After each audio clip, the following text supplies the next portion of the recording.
So doctor male pattern baldness में जो result है वो कब तक आने का चांसेस रहता है, जानेंगे इस वीडियो में।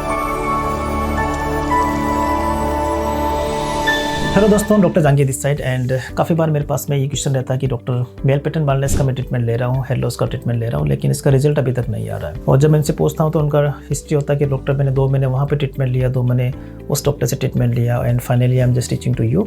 एंड आप मुझे बताइए कि दोनों ही मेडिसिन उतने इफेक्टिव नहीं थे मेरे, और कब तक इसका रिजल्ट आने का चांसेस रहता है। तो देखिए, कुछ ऐसी कंडीशंस होती है जिनका रिजल्ट 1 वीक में आ जाता है, जैसे कि फीवर होता है।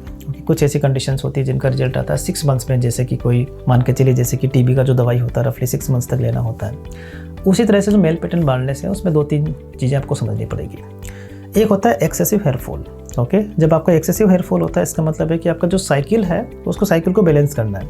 जनरली उस साइकिल को बैलेंस करने में रफली आपको 4 to 8 वीक्स लग जाता है। तो कहने मतलब है कि जो एक्सेसिव हेयर लॉस होता है इन जनरल वो आपका 4 to 6 वीक्स में इंप्रूव हो जाएगा, या इंप्रूव होने के चांसेस काफ़ी ज़्यादा होते हैं। जबकि क्या होता है, जो आपका मेल पैटर्न बाल्डनेस है जिसमें 2-3 चेंजेस हो गए, जैसे बालों का ग्रोथ भी होना है और बालों का थिनिंग भी इंप्रूव करना है, उस स्टेज में रफली मान के चलिए कि 4 to 6 मंथ्स लग जाते हैं आपको एक क्लिनिकली विजिबल रिजल्ट देखने के अंदर।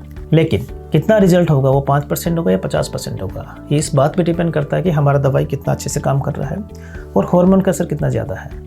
कभी कभी ऐसा होता है कि हार्मोन का असर बहुत ज़्यादा होता है, तो उसकी वजह से आपका जो क्लिनिकली विजिबल रिजल्ट दिख नहीं पाता है। तो ये सारी चीज़ें एक्सेप्ट करनी पड़ती है इसके अंदर। ओके, देखिए दवाई का एक अपना एक सिंपल सा लिमिट है, उससे ज़्यादा देना ठीक नहीं है, पॉसिबल नहीं है हमारे लिए। लेकिन हार्मोन का असर कितना भी हो सकता है, ओके, जीन का एक्सप्रेशन कितना भी हो सकता है उसके अंदर। तो इस चीज़ को देखना जरूरी है कि हमें एक ऑप्टिमल मेडिसिन लेना है, अच्छे से लेना है और उस पर फोकस करना है, राइट। कभी कभी क्या होता है कि आपका जो रिजल्ट इस तरह से दिख नहीं पाता है, okay, because of hormones.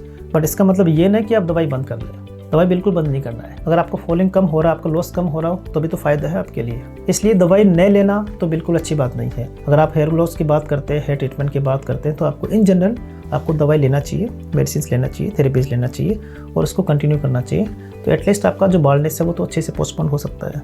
Example, अगर आपने मेडिसिन आपको 6 मंथ में कोई खास रिजल्ट नहीं दिखा, लेकिन ये मान के चलिए कि आपका बाल्डनेस वो पोस्टपोन हो रहा है। एग्जाम्पल, अगर आप मेडिसिन नहीं लेते हैं और हो सकता है कि 5 साल के बाद में आपका डबल हेयर लॉस हो जाए और उसकी वजह से बहुत ज़्यादा आपका विजिबल स्कार्प दिखना शुरू हो जाए। लेकिन अगर आप मेडिसिन लेते हैं तो हो सकता है कि वो 10 साल के बाद में हो। तो इस तरह से ट्रीटमेंट का आपका रिजल्ट होता है, ओके, न कि सिर्फ एक्स्ट्रा वॉल्यूम होने से। ओके, अगर आपका हेयर लॉस कम भी हो रहा है तो भी आपका एक अच्छा रिजल्ट माना जाएगा, राइट।